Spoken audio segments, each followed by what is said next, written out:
Oh, hey, hi. Just getting some spinning exercise in.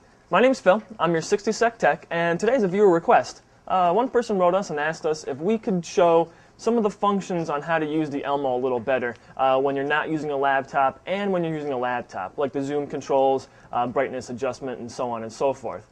So we're going to go ahead and I'm going to show you both of those real quick today, and hopefully you guys will take some from it.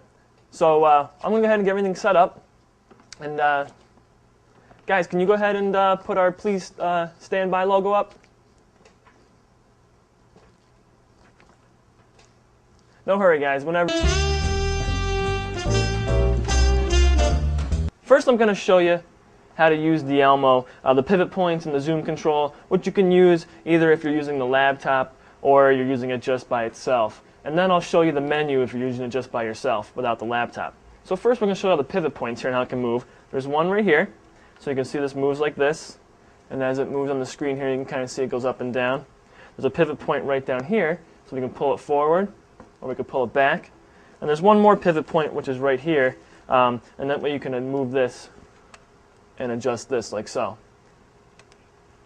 The zoom is right here, this little black knob. If you pull it towards you, it zooms in, and if you push it away from you, it'll zoom out. Now we're going to zoom back in real quick, and we can do the autofocus, which is on the side here. And you can see that it'll autofocus real nice.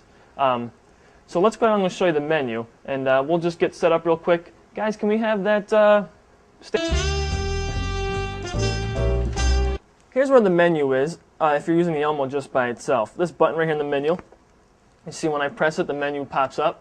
And we're going to go all the way up to the top here. Here's where you can do some manual adjustments if you want. With the focus, you can see if you press this button here, which is the over, it comes up with F and N, which means far and near. And that's where you can do some manual adjustments. You can see as it goes out of focus and into focus. I'm going to go ahead and hit this autofocus button one more time and bring it back in here.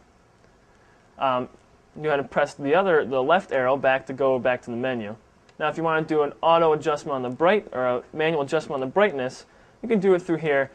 This is where you would select if you want it auto or you want to do it manually. If you want to do it manually, these two buttons right down here, the plus and negative brightness, is what's going to adjust it. You can see as I press this, it gets darker, and when I press this little plus sun button, it gets lighter.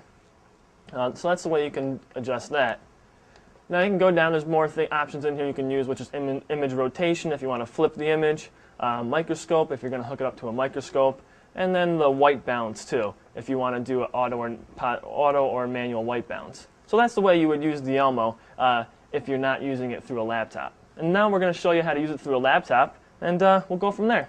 Okay, so let's go ahead and I'm going to show you how to do the controls on the laptop if you're running the Elmo through a computer. You're going to open your ImageMate software, and here's our dashboard right here. We're going to start the camera. As you can see, I got it kind of pointed towards us a little bit.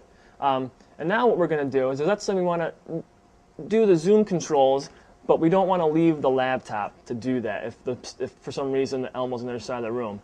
You can see right here, this little button looks like a square. It says remote control. If you click that, this little thing pops up, and it's a remote control for the Elmo, so you can do it remotely. You can see the zoom in, so we press that. You can zoom in really quick. And then you can focus. You can do the autofocus if you want. Or you can do the near and far right here. And then once again, you can adjust your brightness if you want to. So you can see as it gets darker, and then as it gets brighter. So that's a nice way. And you can do all these functions here from your smart board if you have a touch interactive whiteboard from the front of this room, which is a really great option. So there you go, and that's how you can control it from both the laptop and from the Elmo itself. Have a good day. All right. So thanks for tuning in. I hope you learned something today on how to use the Elmo with and without a computer.